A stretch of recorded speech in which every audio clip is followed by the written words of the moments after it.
Hi, I'm Alex. And I'm Amy. Our project is called Mind, Body, and Soul, the Nature of Well-Being, and this podcast is just one small piece of the overall project. We are making a documentary that follows our hike on the Continental Divide Trail that will explore how spending time in nature affects a person's mental, physical, and spiritual well-being. We are guinea pigs in a sense because we will be documenting our own experiences and recording changes that we find. Along the way, we are interviewing people about their experiences in nature to see how they have been affected. Much of the benefits that come from being in nature are subjective, and therefore hard to measure in a quantifiable way. That's why we have turned to recording stories as a way to distribute this knowledge. Since the beginning of human culture, we have compressed valuable information into stories, and that's how we have shared wisdom throughout the generations. We hope that the stories we gathered during this project will help spread some of the wisdom that can be found in the wilderness. Episode 8, Part 1 of 2. An interview with Dale Sanders about his world records. Dale holds multiple world records. His records include, but are not limited to, being the oldest person to hike the rim-to-rim-to-rim route in the Grand Canyon, completing it at 85 years old, and the oldest person to hike the Florida Trail. He was the oldest person to hike the Appalachian Trail, completing it at 84, and paddling the entire length of the Mississippi River, completing it at 80 years old. Those records have since been broken by slightly older people, but he plans to take back his Mississippi record this summer, now that he's 87. Dale's attitude towards life has allowed him to continue thriving into that older age, and he shares some of that wisdom with us that takes a lifetime to gather. I'm Dale Sanders, D-A-L-E-S-A-N-D-E-R-S, here in my home in Bartlett, Tennessee. And did you say you built this house?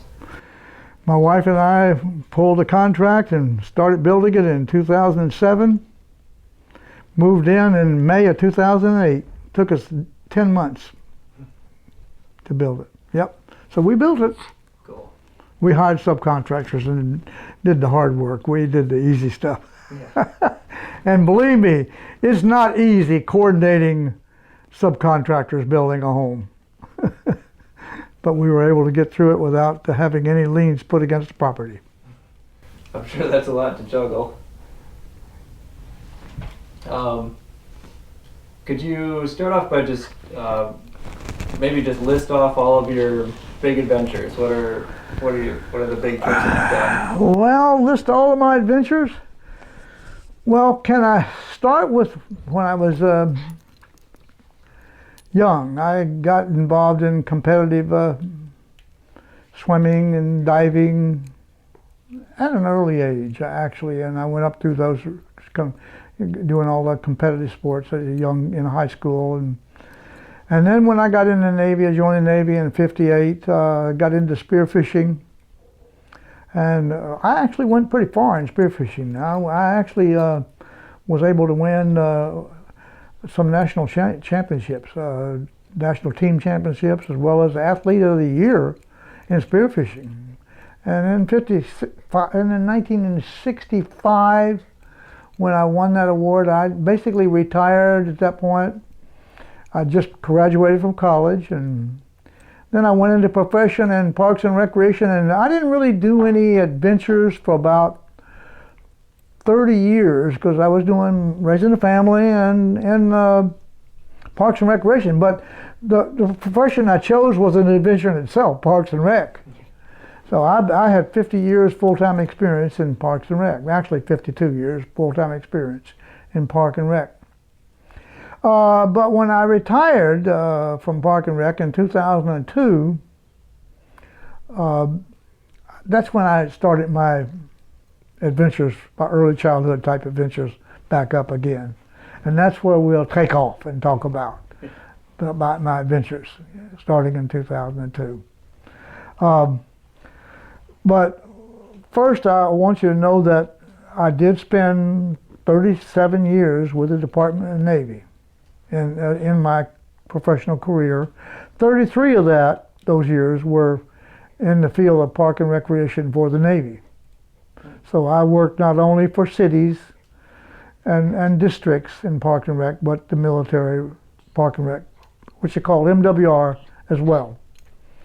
So that sometimes is confusing to people, that how could he be in the Navy, with the Navy for 37 years and then retire from field and park and rec. And that's how, because I was in park and rec in the Navy. I didn't even know there was a connection there. Well, it's called Morale, Welfare, and Recreation, short MWR, in the military. It's the same for all services, MWR. And it's the same thing as the city municipal park and rec department, with the exception of the Navy. We would run the movie theaters, the child care centers, all the clubs, officers club, enlisted clubs, and all the bowling lanes, and anything to do with leisure time services, we did it. And in a park and recreation program, which we did also, all the park and rec stuff like aquatics and field sports and things. But so it's a lot more complex than a municipality. So that was a good experience working with the Navy. I loved the Navy. I loved the people. I miss park and recreation, especially the Navy part, the MWR part. Yeah, that sounds fun. Can you tell me about that helmet behind you? That what? The helmet? Yeah, when I joined the Navy in '58, they sent me to hospital corps school. Well, I'd already had a lot of experience in aquatic world, paddling world, and world as lifeguard experience. So even though I was a hospital corpsman, I was assigned to the Naval Hospital in Oakland, California, and they put me in charge of the swimming pool and the aquatics program there. And then the Navy was looking for divers, especially hospital corpsman divers. So I was selected then to go to the hospital corpsman deep sea diver school in San Diego, second class school, and so I became a Navy hard hat diver as well. So, but that was an adventure, there's no question about it. That was a good adventure I experienced. Don't eat my shirt, girl. But it's my dog Bailey. But everything in park and rec is an adventure. Well, when I retired, that's when I got actively pursuing my adventure life again. Your microphone cord. You don't want to bite the microphone cord. You can go if you want to. Come on, say hi to the camera. Yeah. So when I retired, I said, I'm going to have to live a life of adventure. So the first few years, I did a lot of paddling my canoe and kayak around the Memphis area, and some Mississippi River paddling and all. And I actually even I got hired again as a river guide, because I'd done so much volunteer work for the Wolf River Conservancy. So from my retirement year in 2002 all the way through 2012 and 2013 and 14, I actually was on the staff for the Wolf River Conservancy. But then I got my little itchy feet, so I decided I wanted to do something really big and get off the Wolf River and get on the big river and paddle the big river. And I figured out that the oldest person to paddle the river was 78 years old. That was Vernon Kruger. Verlin Kruger, it's pronounced. And he did it at 78 years old, but I was 80 years old, and I said, I'm going to be 80 years old next year, so why don't I just do a source to sea on the Mississippi River and try to get a world record at the same time? So then I quit my job with the Wolf River Conservancy as a river guide and started training. I went up to Lake Itasca, which is the source of the Mississippi River, and May the 15th, solo paddled all the way to the Gulf of Mexico, 2,500 miles, and got that record as the oldest person to through paddle the Mississippi River. That got a lot of attention, a lot of media attention. I had so many interviews, that partially because of my age, but I think mostly I was interviewed because of my sponsor.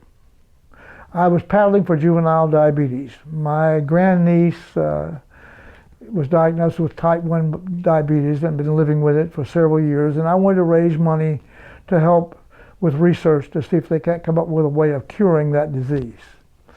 And we raised quite a bit of money. My sister jumped in there with me, Judy, and helped me raise money. And we did quite well and donated all that money to JDRF, Juvenile Diabetes Research Foundation. That helped me get a lot of media attention as well. But I tell you, when I got so much media attention, so much television coverage on PBS and things of that nature, and it kind of got in my blood. I just kind of liked that. I liked all that attention. It was neat. I hate to say that, that's selfish, but it's nice to be recognized, and I hadn't been really recognized in Parks and Rec. I was just another Park and Rec employee, even though I was a director and the boss in most of my jobs, it's still, you don't have that personal achievement recognition. And I hadn't had it since I was in the spearfishing arena back in the 60s. So when I got that Mississippi River record and getting all that media coverage, I knew I had to do something else. And I got home and my wife and I talked it over, and I have to do something really big. I mean, it's got to be really significant. I'm a believer in Facebook being a wonderful way of promoting the adventure life. I even asked my Facebook followers, what do you think I should do for my next adventure? I got tons of things. Just tons of ideas. I singled in on the Appalachian Trail. I found out that the oldest person to hike, true hike the Appalachian Trail was 78 when he did it. And I was going on 80. I was going on 81, but I would be 82 when I'd actually hike it. And break Earl Schaefer. Earl Schaefer's the founder of the Appalachian Trail Conservancy, and he's the one whose record I broke. And I said, well, I'm going to wait when I'm 80 years old, and I'm going to hike, and I'm going to try to get that record. I didn't grow up a hiker. I was a boulder. I wasn't really a hiker. I was told, I can't tell you how many times the hikers told me you'll never be able to do it because no one can make the Appalachian Trail, through hike it, unless they have experience as hiker. But I just tell them, I'm going to show them, I'm going to do it. They're just challenging me, telling me I can't do it. So I scheduled that for 2020, for 2017. But I didn't have anything to do on 2016. I did finish the Mississippi River on 2015, so I wanted to do something for 2016. So I decided to join a team and paddle the Missouri River race called the MR 340.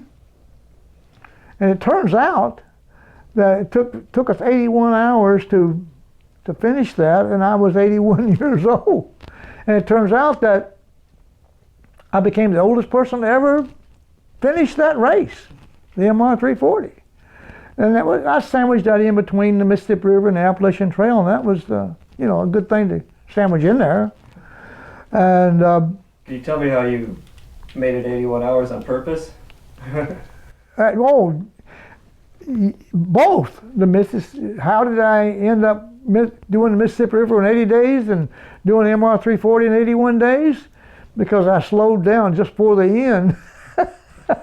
On the MR 340, we had to slow down to do it in 81 hours. We had to slow down a couple hours. It wasn't that much. But when I did the Mississippi River the year before, to do it in 80 days, I had to take a 2-day break in New Orleans. Otherwise, I was going to finish in 78 days. And I wanted to finish it in 80 years old, did it in 80 days. And that's the way I did it. In the planning process to do the Appalachian Trail, as I mentioned earlier, I was told that I wouldn't be able to do it. Too old, too hard, had to have experience. But I decided I was going to tackle it. Now, some of the things, and talking about the AT hike, I might get emotional because there's no question about it. It was the hardest thing that I ever did in my life. Nothing no adventure or no job assignment or anything was as hard as the through hike AT at 82 years old. I started off 1 January 2017 at Springer Mountain. And I flip-flopped, and I finished at Harper's Ferry, West Virginia, on the 27th of October the same year.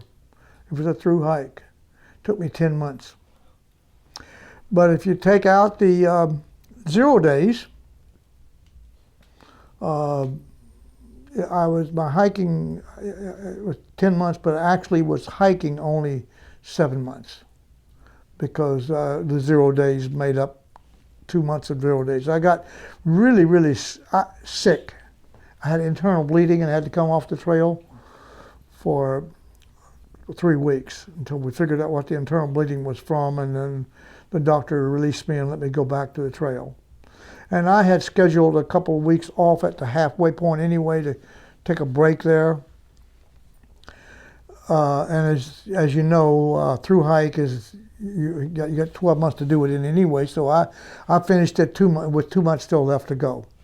So I did what I was told by all the experienced people that I talked with that I could not do. I did it. Was able to finish it.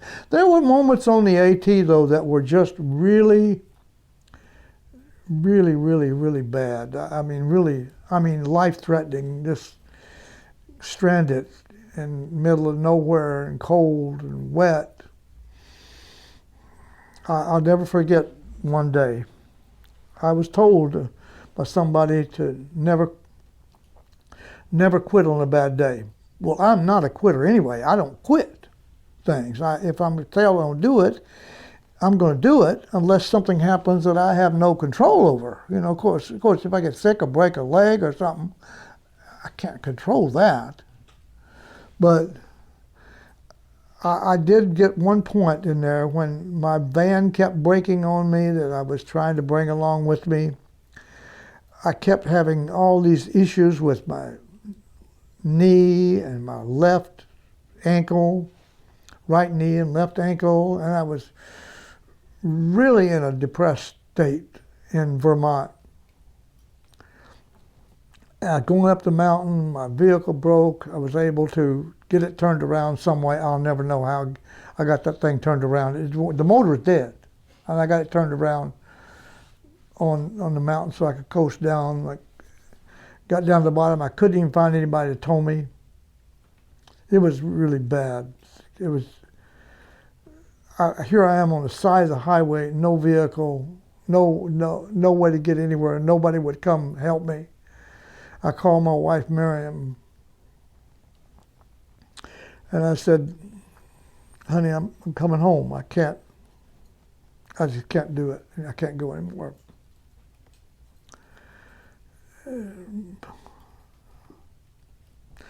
She said, no.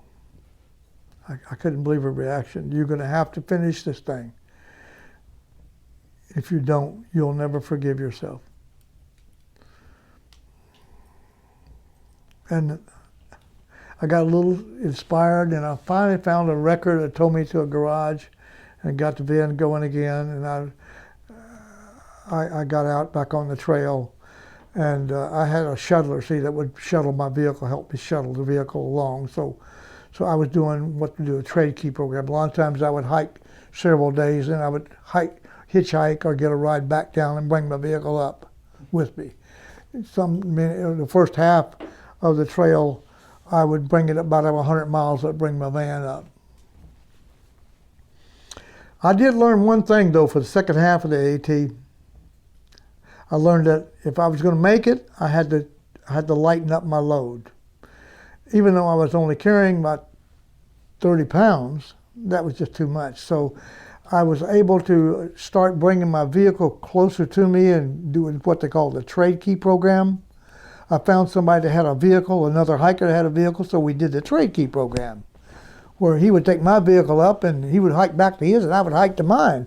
We'd pass in the middle of the trail, trade keys, and then we'd meet each other for the night, sleep there and camp there, do the same thing the next day. And I never slack packed on the whole AT, not even once. But I carried my regular backpack with me, but it had, for a day hike, I only needed water and a few snacks and some emergency, just like a sleeping bag and an emergency shelter. That's all I had to carry. Yeah. So I got my weight under 20 pounds. Now I was able to start gaining weight back a little bit. I gained back a few pounds as I'd got down to 135 pounds.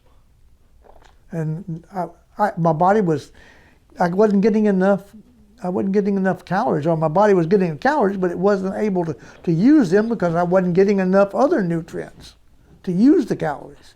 So it was started eating the muscle the first half.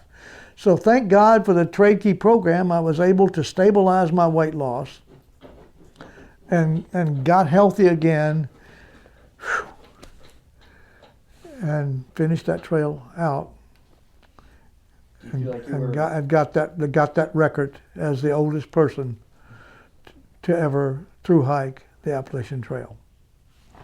And I still hold that. Since then, since 2017, this is 2021, there have been several attempts. One serious attempt, 2 years in a row. Pappy tried to break my record, but both years, things beyond his control happened, and he couldn't break it. So all you hikers out there, if you want a good record to break and you're old enough, head out for the AT and break my record. That's a challenge. You only have to be older than 82 years old when you finish to break it. Tell me what it was like to get to the end, to be up on Katahdin. Well, what I did, I flip-flopped. Oh, that's right. I hiked from Springer Mountain to Boiling Springs, Pennsylvania, which is just 20 miles more than halfway, roughly 20 miles above the halfway point. Then I flip-flopped and did Katahdin, and then hiked back south to Boiling Springs. Now, technically, I had 1 mile left to do, because when I went through Harper's Ferry, the headquarters of the Appalachian Trail Conservancy, I skipped a mile there and I left it. So I could come back after I got to Boiling Springs and finish that 1 mile and technically I finished the AT at the headquarters in West Virginia. Okay. At Harper's Ferry. So what was it like to reach that point at the headquarters? What was it like to get there, to finally be done? When I reached Boiling Springs, it was probably one of the happiest days of my life. I finished the AT, all but 1 mile. That last mile, probably 50 people joined me to hike. And that was euphoric. And we're talking about euphoric experiences. That was an unbelievable, I was walking on cloud nine, nothing. I was just happiest I think I've ever been in my life to be able to walk into that Appalachian Trail Conservancy door, having just finished in 10 months the AT through hike. That was really, really a good experience. And it was picked up on the media. It was picked up by a lot of media, TV and coverage. While we were having a reception at the AT that day, the Washington Post lady showed up. I didn't know she was coming. She interviewed me while we were doing the reception, she interviewed me for at least an hour, and I was supposed to be out with these people entertaining them and all, but it was worth it because the next day we went to Washington, D.C., and my wife went into a Starbucks, come running out with the Washington Post. I was on the front page of the Metro section. Not the front page of the Post, but the Metro section, which is really, really important. I was on My picture took up 1/3 of the Washington Post Metro page front page. And it was a huge article about me having broken that world record. And so when she come running out with it, then I saw several people that day too around Washington that had seen it in the paper. So, those kind of moments, that sort of gets in your blood, Again, I'm selfish, I guess, but I like to have that attention, that media attention. It kind of keeps me going, It gives me inspiration. I get thrilled by it, Well, I guess I got the bug because then I decided I would do something next year also big. I decided real fast to go ahead and do the Florida National Scenic Trail. That starts at Key West, Florida, goes the full length of Florida, down the Panhandle, up through the roadwork of Alabama, the Pinhoti Trail, the Benton McKay Trail, over to where I started 2 years before on the AT, Springer Mountain. And so I did that in 2019. And now right now I have done I've hiked every foot. I have not missed passing any white blaze or orange blaze from Key West, Florida, all the way to Mount Katahdin in Maine. I've hiked the whole thing. And all I like left to do the Eastern Continental Trail is from Maine to northern Newfoundland. And I was supposed to do that this past summer. But we can't get into Canada, so I had to postpone it. Now, between the AT and the Florida National Scenic Trail, though, there was a year in there, and I took that year, and that was 2018, and I did a road trip with my van. I started in St. Louis and followed the Oregon Trail all the way to Astoria, Oregon. Portland is when it officially stops, but I went all the way to Astoria, staying as close as I could and where I could, actually hiking the trail, the Oregon Trail. And that was a good experience as well. But it was not, it was not a challenge for an age record. But for the Florida Trail, the Florida National Scenic Trail, the Pinhoti Trail, I do have world records in those as well. The oldest person. So now I've got the Mississippi River, the AT, the Florida Trail, Florida National Scenic Trail, Pinhoti Trail, and I'm working on, if I can ever get back into Canada, I want to finish up that Eastern Continental Trail. That's 5,500 miles. And I got about 1,800 miles left to go. And if next summer, this coming summer, 2021, if we can get into Canada, that's where I'll be. Hiking in Brunswick, Nova Scotia, Quebec, and Newfoundland. That's a big addition. I didn't know it was that many more miles. Yep. It is. It's all the way to northern Newfoundland is the reason it goes. Now, the good thing is Guthook already has the Eastern Continental Trail from Katahdin to Quebec on as a Guthook trail option to follow. Guthook, is my opinion, is God sent. I haven't actually used any of that on a trail yet, but I will be using that on the CDT. It's fantastic. And you have the Grand Canyon, rim to rim to rim. Well, that was in this year. I couldn't get into Canada to finish up the Eastern Continental Trail. So what in the world am I going to do with this virus year, 2020?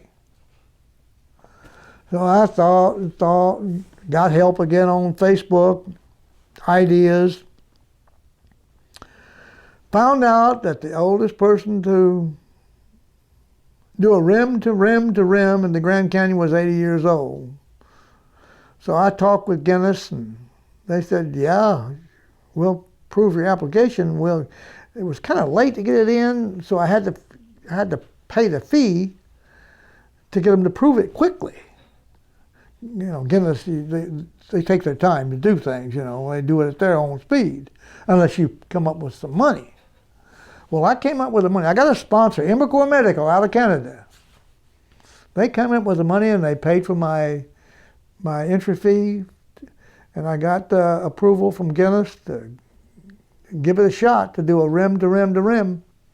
Rim to rim to rim in the Grand Canyon is, in the particular case, to get this record, to break the 80-year-old's record, I had to start at the White Angel Trailhead on the South Rim, hike down and cross the river, Colorado River, and hike up to Phantom Ranch, and then hike up to Cottonwood, and then out at the North Rim, which is the North Kaibab Trail. I think you call it North Kaibab Trail. And then turn around and repeat that same route back to where I started on the South Rim. And that's a rim to rim to rim. See, 3 rims involved. Start, and then back to where I started. And so now I have that record with Guinness, and it's not recorded yet because I still haven't got all the documents that they want, but I have the stuff.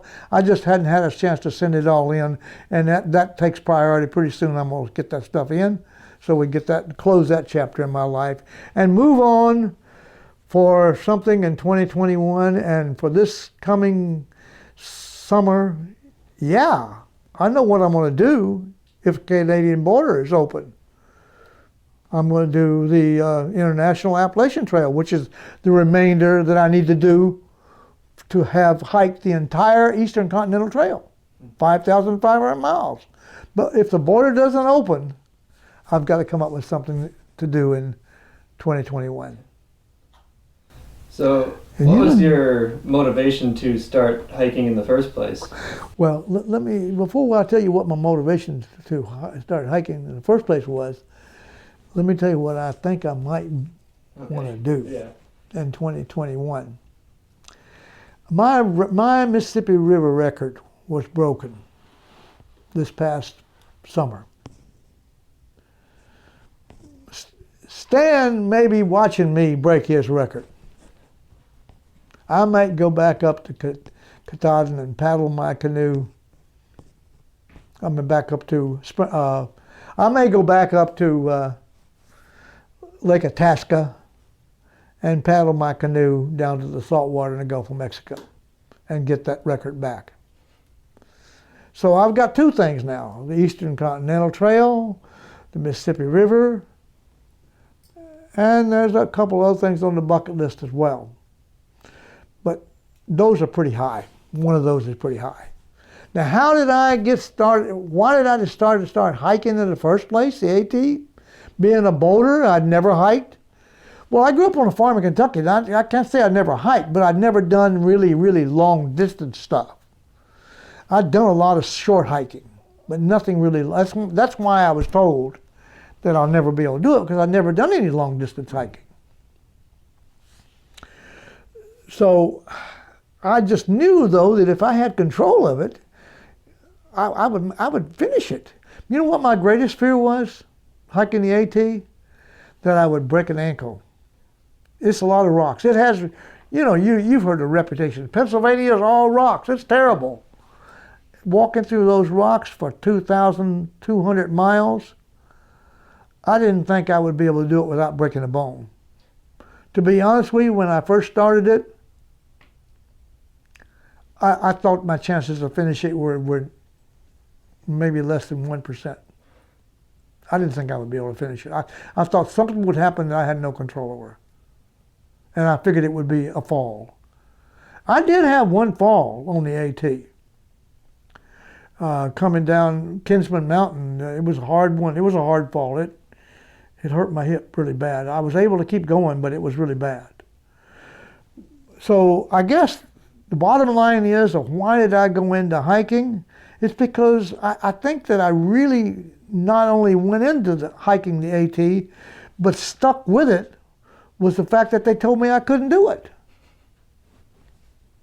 And someone telling me I can't do something, I got that stubborn Hankins personality, my mother's side of the family. We're going to do it. That's just our personality,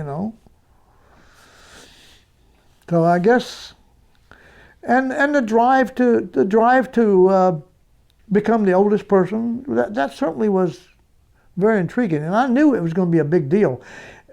If I could break that age record, Earl Schaefer's age record, I knew hiking the AT was going to be a big deal, but it was actually a bigger deal than I expected. I had no idea that I was going to get as much attention worldwide as I did. A friend of mine texted me from Montana. He said, "Dale, you're everywhere." Yeah. Well, that was back during the time when the Rush investigation and all was going on. And I said, "What's that? What do you mean?" He said, "I just saw you on Russian television. They ran one of your programs." I said, "I don't know whether that's good news or bad news." Of course, deep down in my heart, it was good news. That is a big deal. Wow. I'll start getting to some general questions that I'm trying to ask everybody. You talked about this already, but have you been interested in being in nature your whole life, or was there some sort of event that got you interested? Have I been interested in nature my whole life? Yeah, I have. And there was some sort of an event. I found out that I was bullied a lot in junior high school, an awful lot. And I found out if I could do something well, the bullying would go away. The first time it happened was acrobatics. I got involved in acrobatics and did a lot of hand balancing and tumbling. And we didn't have a tumbling program in the school in those days when I graduated, in the early 50s, when I was in high school. So my friend and I just did it on our own. So we got good enough and we were sent to other schools around the county to perform. Well, the bullying went away, and I contributed the bullying went away to the fact that I was able to do something well. And it just happened to be a physical activity. I wasn't very good at studies. I graduated from college, yeah. I got a couple of college degrees, but they weren't easy for me. But physical activities was easy. So then when, I think my whole life was set based on that experience of doing something I thought, it probably did, in fact, it probably did have something to do with the bullying stopping. But I think it had more to do with the friends that became my friends in that circle of acrobatics. They wouldn't let anybody pick on me anymore. I think it had a lot to do with that too, but I in my mind, my feeble mind, I was saying because I'm good, they're not picking on me. So that's why I went into competitive spear fishing, why I did springboard diving and competitive swimming before that. And that's why I'm sure that I got involved in doing these big, long adventures when I did the Mississippi River. And so my adventure life did not really start again until I was 80 years old, with the Mississippi River. And all those things we've talked about, Mississippi River, the MR 340, Missouri River, the Appalachian Trail, the Florida Trail, Florida National Scenic Trail, the Rim to Rim, all those things happened after I turned 80 years old. And I guess that's the reason why I got involved in hiking. And I guess being picked on, the best I can come up with, being picked on and bullied is the reason, the event that happened that got me into them. It's really interesting that those really early life events can have early life events they stick with you, man. They stick with you for your whole life. Early experiences. Yeah, they do shape you, that's for sure. Yeah.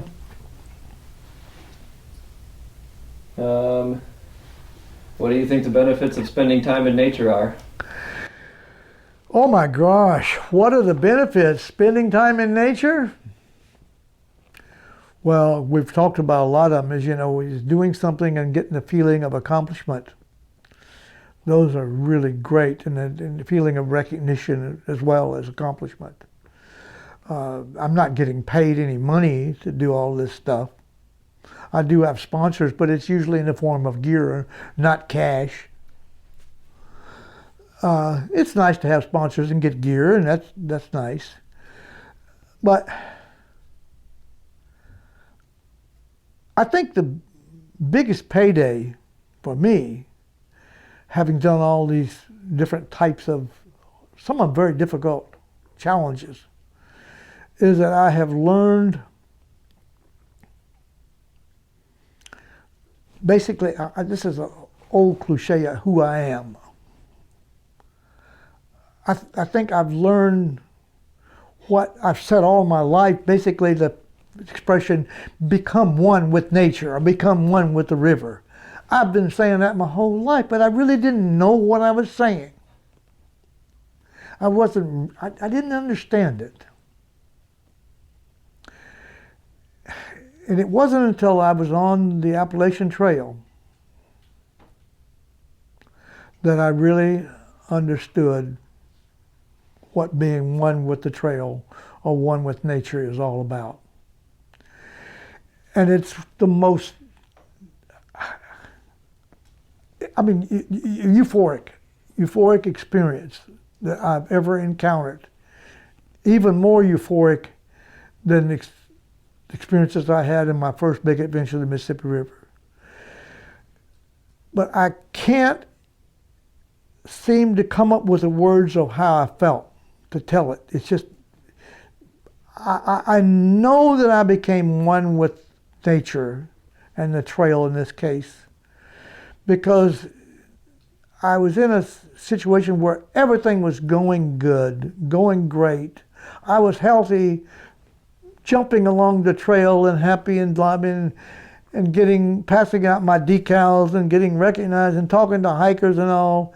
And in one place I went out on this mountain top by myself, warm and not cold, not wet, and looked around, and all of a sudden I had this feeling that even though I was alone, I wasn't alone. Nature was with me. God was with me. Superpower, whatever you want to call it. I was there. I was in that was the most intense feeling that I've ever experienced in my entire life. I can't even tell you how it was to become one with nature. Best I can do is, I have one way to explain it a little bit, as smell. My whole life, what I've gotten since I've been an adult, every once in a while, I will smell something that will take me back to my childhood for a second or two, and that smell makes me feel exactly as I felt when I was a child doing something or whatever. And that 1 second or so is just so euphoric and wonderful. I'm sure everybody's had this experience with smell. It's only smell that'll do it and take me into that state of mind. Well, I was in that state of mind, not with smell, but within the environment that I was in. The environment itself was doing it, not the smell. And I was 30 minutes there, I was just top of the world. And I felt closer to God than ever in my entire life during that experience. And some people don't want it. I call it whatever you call God. I still like to say God, but some people would like to say the designer, the creator, the superpower, or whatever. Something designed me, something put me there, I'm there because of something put me there, not because I just happened. And I saw that in that euphoric moment that I was 30 minutes that I was with one with nature. Would you say, did it feel like you were remembering where you came from?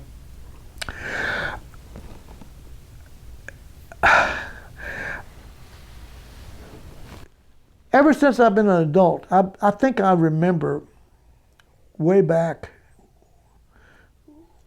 right after, I think I remember before I was born. I have this, a memory of me floating through, when I first did this when I was real young, I started doing this actually when I was real young, feeling this and this memory, and it's like I'm floating in something that now we look at as the cosmos, but I felt that as a young kid I was floating in the cosmos. And then I remember when I was really young being born. I think that I might be gifted with something special there to be able to know that I came from someplace else. I don't know where I came from. Well, it's just very vague memory, but those memories are way back. And they are there, and I believe that I existed in some form or way before I was born. You know, something I don't think I've ever said to anybody very much. When I was probably 5 or 6 years old, for a couple, 3 years there, I would have these dreams of where, and I was awake. I call them dreams, but I was awake, where I would feel like I was huge. Man, I'm a monster. I'm terribly big. Woo! Everything. I'm so big. All of a sudden, immediately, I would be so tiny. Just so tiny. Everything is bigger than me. So if you look at, I don't know what the meaning of that was, but I mean, it was really a weird feeling because I would be 1 second or 1 minute feeling one way and the other minute the other way. And you know, there's so much, we are here. There's so much smaller than us, and there's so much bigger than us that we don't know. And maybe I was having some kind of sensation about, I am bigger than so much, and I am smaller than so much. And I am so much as I couldn't be here unless I was created. Couldn't be here. So you're kind of having a dream about what it's like to be kind of a part of everything, I think. Where you can be everything and you can be nothing at the same time. That's kind of the way I felt. I was everything or I was nothing. Large or small. And that actually came in, that feeling. I was everything or I was nothing. Have you ever had anybody say that to you before? Not in those words. And I'm not making it up. That is a fact. Mm-hmm. We grew up in a log house on a tobacco farm in southwestern Tennessee, southwestern Kentucky. And we didn't have a lot of money and all. And I remember laying in that log house in the bed, in the crib, when all this was happening to me. And we tore that house down when I was 9 years old. So all these experiences happened before I was 9 years old. People have told me that children especially, since they haven't grown up and since they haven't kind of learned what not to think, they still remember where they came from, and they're still more in touch with that. Because I feel like when we grow up, we lose track of that. We lose touch with that. Uh-huh. I think that's what happened to me when I started getting bullied around 9 or 10. I really just sort of lost interest in life. I was getting physically beat up, and the principal in those days, the principal of school would just laugh. They wouldn't do nothing. Nobody would do anything. My mother finally got involved, but that didn't really help. It just made it worse. So I'm thinking that I lost a lot of those type of feelings when I started the bullying, because then's when I started becoming more earthly, like, just surviving here. And I never really got some of those feelings back until I was on the Appalachian Trail. Interesting. So it took a long time to get back to that. Yeah. That was I was on the Appalachian Trail at 82, and around 9 or 10 is when they went away. Would you say when you were on the AT, was it kind of being like being a kid again, or was it something else? I could express it. It was like being a kid again in a natural environment. Yeah, because I hadn't experienced that life before like that, out alone. See, with the AT, I hiked alone. And when I paddled the Mississippi River, I paddled solo. But there was a film crew with me, and there was another two friends paddled. One quit about halfway down, but one friend went all the way with me.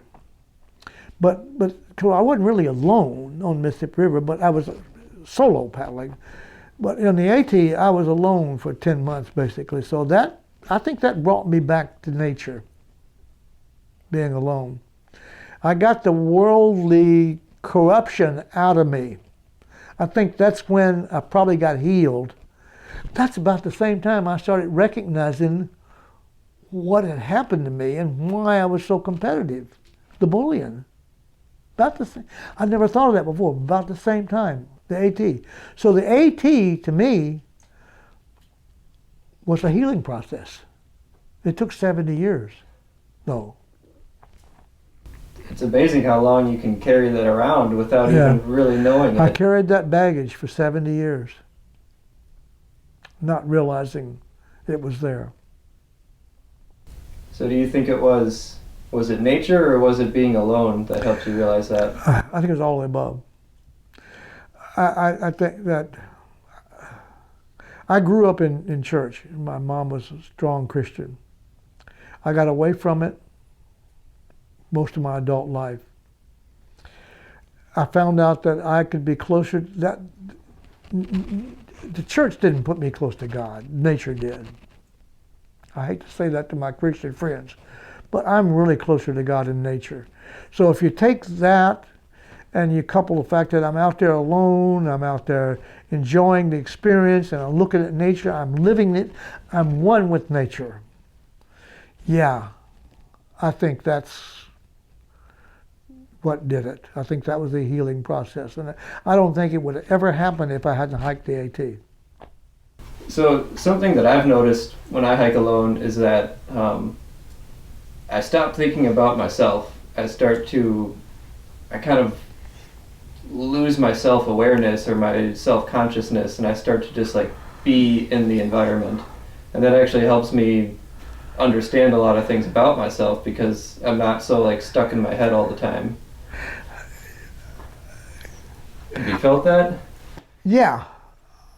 I didn't think of it. I didn't think of that a minute ago, but I think that I definitely stopped thinking about myself, because I would think about myself in terms of what am I going to, how am I going to survive today with water and food and shelter, but it was a different kind of thinking, not in competition with anyone or with any society or any business.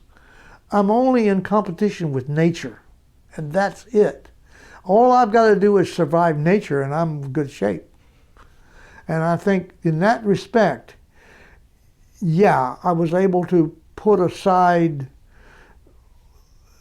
all of my thoughts, except I still thought about myself, but I wasn't worried about anything else or anyone else or anything. I was just enjoying the experience. True, raw experience. I was enjoying it. I think another thing is that there's nothing else that's trying to influence you, like you said, with being in society. The competition influence, yeah. Nothing was giving me competition, nothing was influencing me, nothing was pressuring me to do anything. I made all of my own decisions, choices, And I could do that based on what the situation was at the moment. Yeah, and that's because nature doesn't really care about you. It's just, nature is just there. It's just there. And It's not controlling my life.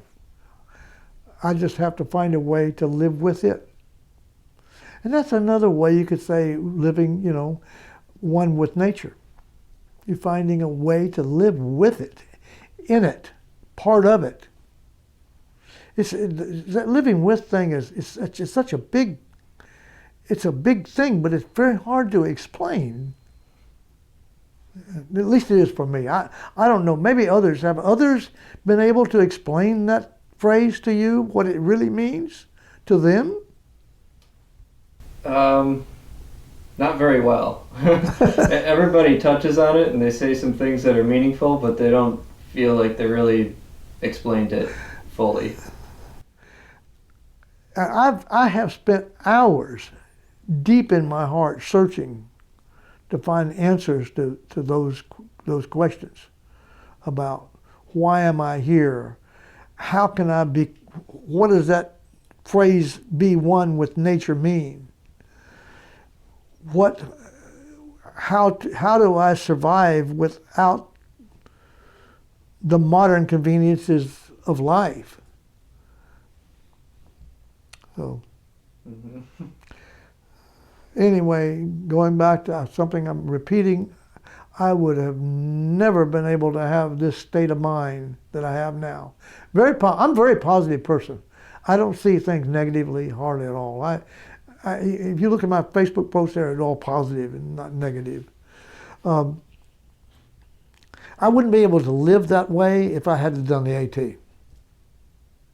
So did the AT change my life? Huge change. Of course, I'll never forget it. I'll never forget any of the 5 big adventures I've done. But the AT was the biggest one, no question about it. So what was it about the AT that made you so positive? Learning how to survive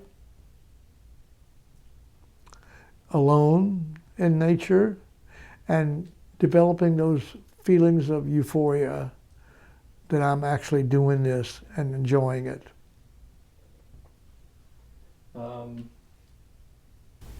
What do you think the benefits are of being in nature alone versus with people?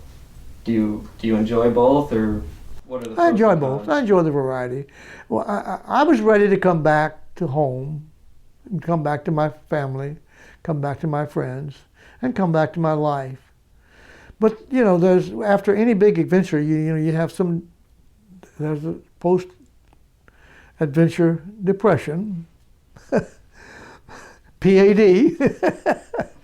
and the longer the adventure, the longer the post-adventure depression is going to be. But when you get through that and you go back into your routine life, it's nice to get back to it for a while, but it doesn't take, once you get the bug, you don't have to live in your normal life very long until you're ready to go for another one. See, like right now, I'm planning, what am I going to do this year? Another virus year on my hands. Canadian border's probably not going to open up. So what am I going to do this summer for an adventure to get me back into nature? This is the end of part 1 with Dale Sanders. We kept going for another hour though. Part 2 is next. Don't miss it. If you enjoyed this podcast, don't forget to subscribe. Then head over to our YouTube channel called Wilderness Mindset, where you'll find a lot of videos that have similar themes.